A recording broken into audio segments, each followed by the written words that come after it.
So in 1097, one of the most brutal sieges in history took place as the First Crusade began heating up at Antioch with the full horrors of war on display. The city of Antioch, which had been conquered 12 years prior by the Seljuk Turks, stood as a midway point for the Crusaders on their journey between Constantinople and Jerusalem, and they wanted to conquer it as it held religious and strategic importance to their campaign. Even though the city only had a defending garrison of roughly 5,000 compared to the Crusaders' numbers of anywhere between 20 to 40,000, it still would be no easy task to conquer, as the city was an absolute beast in medieval defensive fortifications.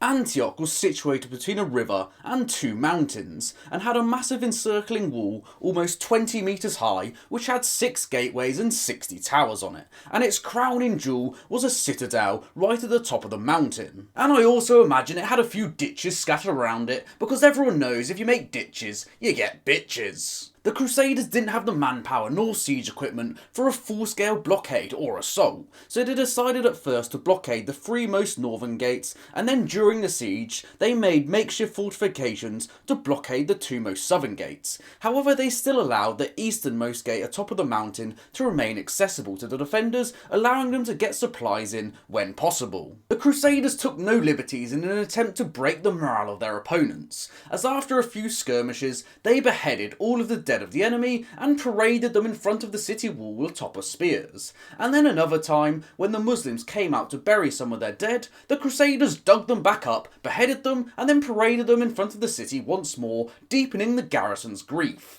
In response, many of the native Christian population inside Antioch was slaughtered by the angered Turks, and as autumn turned to winter, it was now a fight for survival against the elements for the Crusaders. As they were so desperate for food, they turned to eating dogs, rats, cats, their dead horses, and even grains found in their own shit, with roughly 1/5 perishing to starvation. They began to wonder why God had abandoned their mission, with many deserting in the process, with the priests saying that their lad's holiday had been tainted by sin, and after a few purging rituals as well as kicking all the women out of the camp as they're the home of all of the sin, it seems those who had stayed and survived the winter saw their fortunes began to change as spring rolled around. Fresh supplies began arriving from Europe for the Crusaders, as well as them beating off 2 minor Muslim relief forces and all of the sorties from the garrison. However, in May 1098, the news they were finally dreading finally arrived. A Muslim relief force of roughly 40,000 led by the Sultan of Baghdad, Qaboa, was only a week away,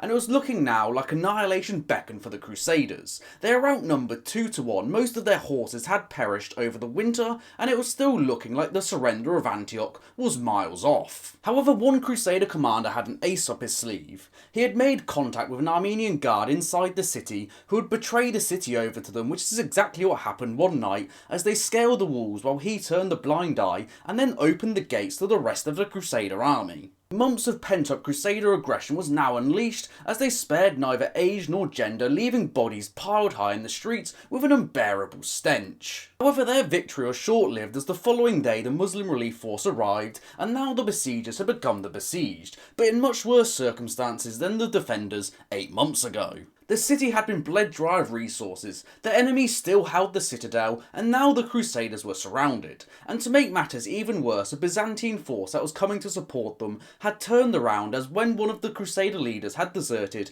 he met them on the way and told them the Crusaders were going to be annihilated, so they didn't bother going any further.